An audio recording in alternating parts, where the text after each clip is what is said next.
Okey, melihat kepada apa yang telah Bapa Bupati bicarakan tadi ya, kepimpinan transformatif ini bukan sembarangan pemimpin yang bisa mengimplementasikan kepimpinan transformatif ini ya. Dan tentunya mereka yang punya ciri-ciri personality ya, yang hebat, yang dimiliki mungkin sejak lahir ataupun dalam melalui pembelajaran atau pengalaman ya. Seperti yang Bapak Bupati nyatakan tadi, tidak mudah untuk meloloskan tindakan pembangunan desa ya. Bermula dengan sama-sama involve ataupun terlibat sama dalam perencanaan yang menyeluruh dan rapi, sama-sama memotivasi dan bersemangat dan punya satu arah.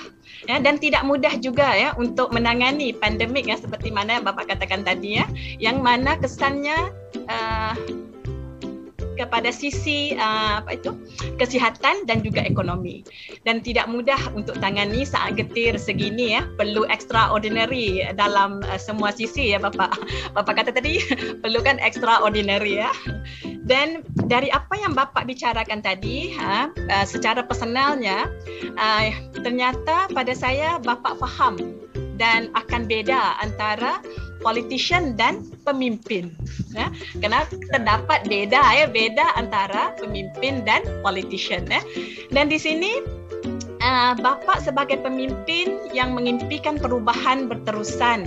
Ya, saya nampaknya semestinya ya punya visi ya, dan memikirkan tentang masa depan masyarakat umum dan bekerja bersama-sama masyarakat dan juga follower demi keamanan, kebahagiaan, kemandirian dan akhlak yang mulia seperti yang Bapak nyatakan tadi. Dan ternyata dari apa yang saya ikuti yang Bapak perkatakan tadi, kolaborasi, kebersamaan dan sinergi ya bisa memungkinkan daerah Bapak untuk terus ke hadapan. Ya. Semoga dengan kepimpinan Bapak, ya, daerah Bapak akan terus menikmati keamanan dan kemajuan.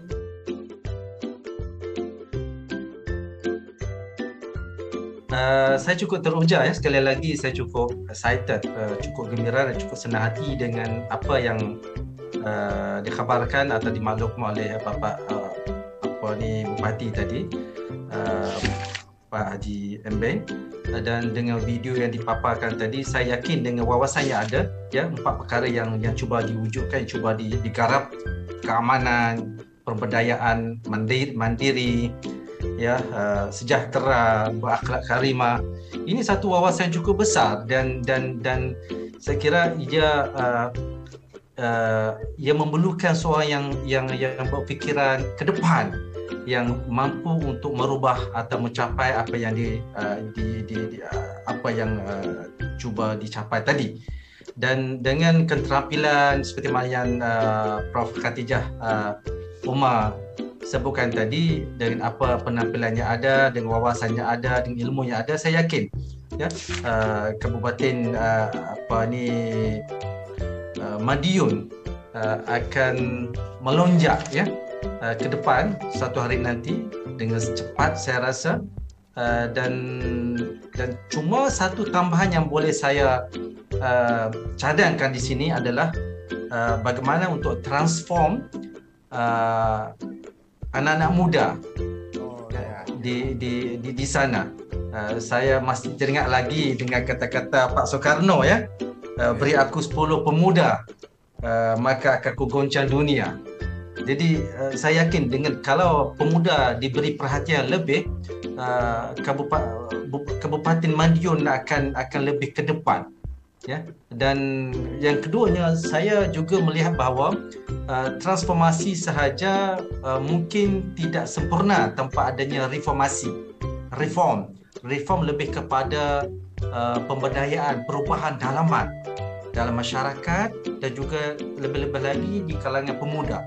Bagaimana untuk mengisi pengisian dalaman anak muda di sana dari sudut keilmuannya, keimanannya, akhlaknya. Jadi dia akan memudahkan lagi perkembangan Kabupaten Madiun suatu hari nanti.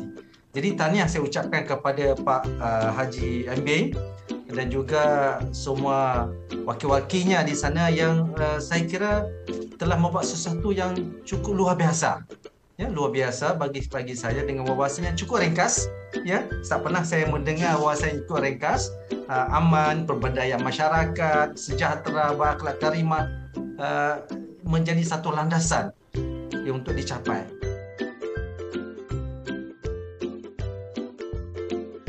Jadi tadi saya juga sudah mendengarkan apa konsep dari Bapak Bupati ya. Saya sangat appreciate sekali dengan Pak Bupati karena ternyata juga sesuai dengan visi dari Prodi Imunologi, yaitu menciptakan SDM yang inovatif, kreatif, mandiri dan transformatif. Dan ternyata di sini sudah dilaksanakan semua.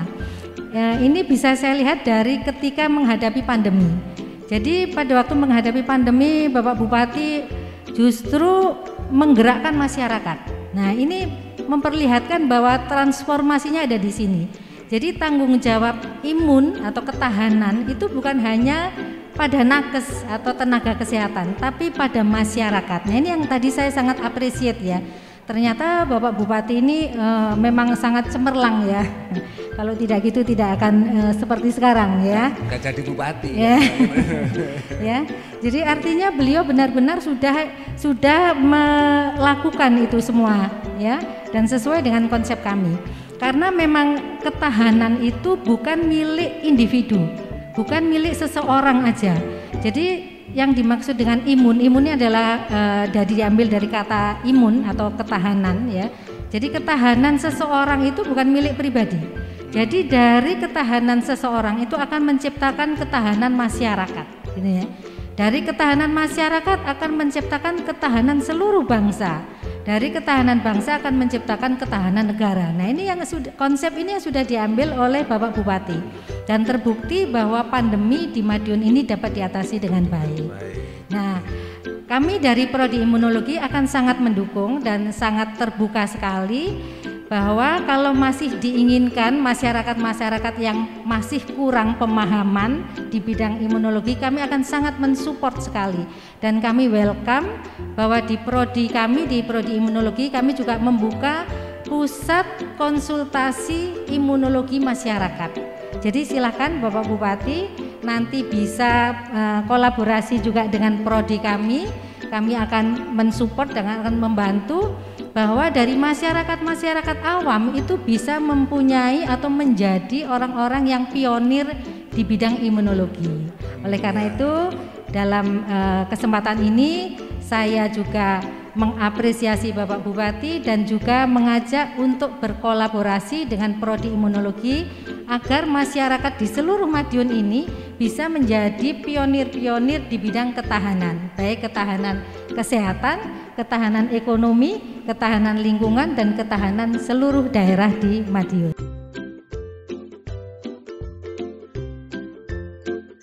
Satu hal yang saya lihat dari Pak Bupati ketika menyampaikan satu-satunya wilayah yang paling tinggi menyalurkan dana desa itu adalah Kabupaten Madiun.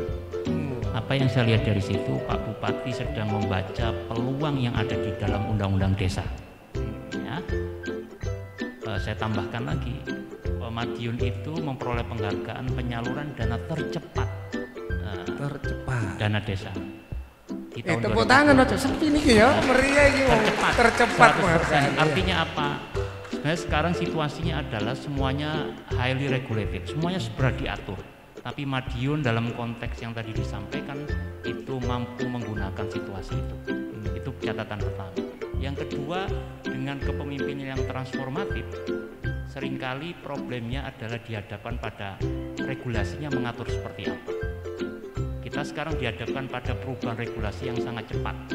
Daerah-daerah pada tergesa-gesa membuat perda retribusi persetujuan bangunan gedung pasca Undang-Undang Ciptaker. Belum lagi setelah ini kemudian berlaku Undang-Undang Hubungan Keuangan Pusat Daerah, Undang-Undang 1 2022 yang baru 12 Januari lalu.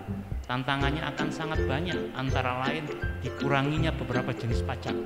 Ya, nggak ada lagi pajak hotel, pajak restoran nggak ada. Ya. Mungkin situasinya akan berbeda dengan Kota Madiun yang punya hotel, restoran yang agak banyak. Tapi ini adalah satu tantangan bagaimana ketika regulasi itu hadir, tapi daerah bisa mempersiapkan dan mengantisipasi ke depan. Dan di posisi itu kami di Sekolah Pascasarjana di Prodi Hukum dan Pembangunan tentu akan sangat senang bisa berkolaborasi untuk memajukan Kabupaten Madiun dari sisi bagaimana mendesain regulasi yang bersifat antisipatif pasca peraturan perundang-undangan yang banyak sekali berubah.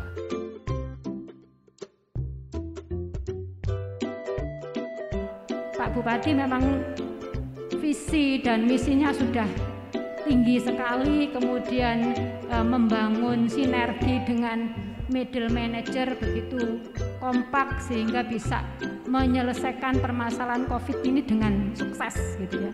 Semuanya bisa berjalan dengan baik.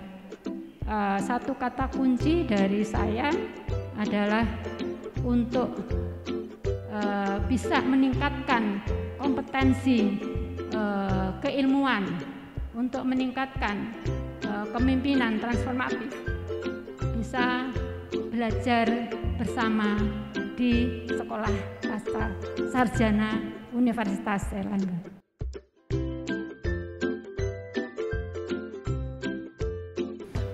Banyak hal mungkin yang disampaikan para profesor di sini, tapi satu hal kita yang di daerah dan semuanya ini sebenarnya kalau soal keseriusan apapun, keseriusan dalam penanganan pandemi, keseriusan penanganan ekonomi, kemiskinan dan lain sebagainya, insya Allah semuanya sangat serius. Makanya kami semua ini sebenarnya butuh support yang sangat luar biasa, dan kita di Kabupaten Madiun itu sangat terbuka terhadap masukan, terhadap saran, itu sangat terbuka sekali. Artinya manakala nanti dilihat ada sesuatu yang mungkin ini kalau dilaksanakan seperti ini akan lebih maksimal, tentunya saya sangat akan bergembira sekali. Termasuk tadi Prof. Khotijah Umar, Prof. Afandi, terima kasih. Nanti monggo kalau berkunjung ke Madiun, nginep di Madiun, pasti tidak akan lapar kalau di Madiun itu, Prof. Dan saya pesan nanti kalau tadi video terakhir untuk investasi, kalau ada kolega ataupun apa yang investor, ya, saya persilahkan juga. Kalau di Madiun ini investasi itu saya pasti berpikir bagaimana fixed cost-nya itu rendah, jadi biayanya rendah. Kalau biaya rendah, maka BEP perusahaan akan bisa tercapai dengan cepat. Setelahnya itu pasti UMR untuk masyarakat saya yang bekerja di situ akan juga bisa lebih mapan. Dan yang saya harapkan investasi itu investasi yang green, yang komoditinya juga ada di Kabupaten Madiun. Ketika sudah berdiri investasi, tentunya ini bicara pemerintah yang akan menjamin kelangsungannya. Dan terakhir tadi soal disinggung soal peternakan, insya Allah tahun 2022 ini akan jadi intervensi kita. Kalau di pinggiran itu sudah kita intervensi di pertanian, di porangnya, tapi di tengah ini nanti insya Allah kita juga akan intervensi di peternakan.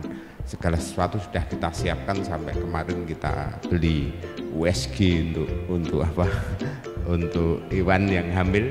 Jadi yang sebelumnya itu pakai manual. Kalau pakai manual itu bisa diketahui 4 bulan setelah di IB, 4 bulan baru diketahui, tapi dengan USG 1 bulan bisa. Jadi kita bisa menekan biaya masyarakat. Insya Allah nanti mohon untuk dikawal, diberi masukan juga.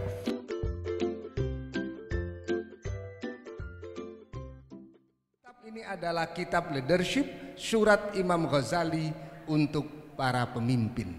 Dan ini Sekolah Pascasarjana mempersembahkan untuk pemimpin di Kabupaten Madiun.